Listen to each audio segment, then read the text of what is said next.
Let's imagine for a moment that we are working on a real project at our company, Acme Inc.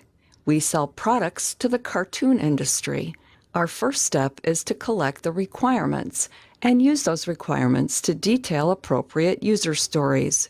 During the requirements gathering step of this project, we identified a product list view feature for the product managers. This product list view was selected as our first iteration and will be developed in this module. Here is a simplified version of the user stories for this feature. As a product manager, I can browse the list of products to review key product information. I can optionally see the product images. I can select a product from the list to view and validate the product details. And I can select a product from the list to edit and update the product details. From these user stories and from further discussions, we mocked up a user interface design. Notice that this design meets the requirements of the user stories. The user can browse the list of products to review key product information. The user can optionally see the product images. The user can click on the product name to view the product details. And the user can click the Edit button to edit the product details. This defines the view for the first page of our application. We can see from the view that the application requires a specific set of product data fields, such as an image, a product name, a code, availability date, and price. In an Angular application, the data is often defined in JavaScript Object Notation, or JSON. The JSON structure for this page defines an array of products. The array is denoted with square braces. Each product in the array is defined within curly braces and separated by commas. I only have one product defined here. That's all that would fit on the screen. The ... indicates where I would have added a second product. The data for each product is defined with name value pairs separated with a colon. First is the product ID with a numeric value of 1. Then the product name with a value of leaf rake.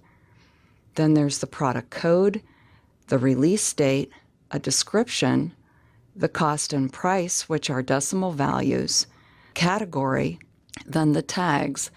The tags are defined in an array of strings. These are the search tags for the product. Lastly is the image URL. This links to the location of the image. So this is the model for the first page of our application. So now we have defined the view and the model. Next we define the controller. An Angular controller defines the data and the code for the actions in the view. So a controller has two primary roles. The controller defines the model.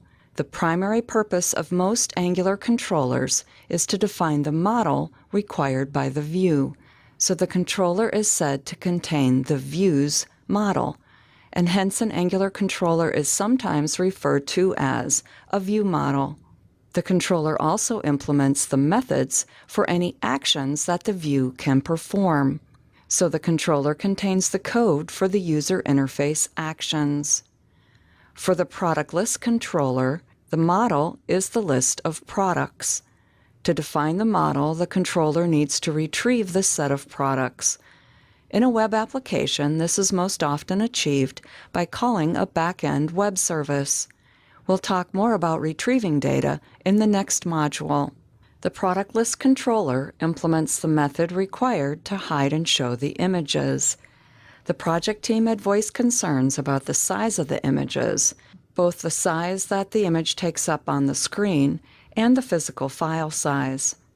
When hiding the images, the products are displayed in a smaller amount of vertical space.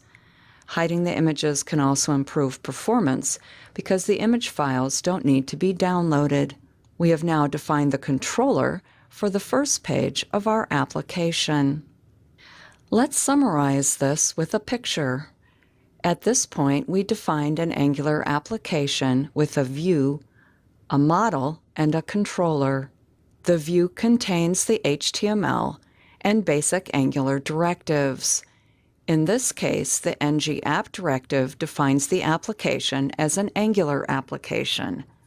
The ng controller directive identifies the controller associated with this view. If you are not yet familiar with directives, no worries. We'll look at them in detail shortly. The controller is shown on the right. It defines the data model that the view will use and the methods for any actions that the view can perform. We now have defined the view, the model, and the controller for the first page of the application. The first step for building this application is to create the project structure. Let's do that next.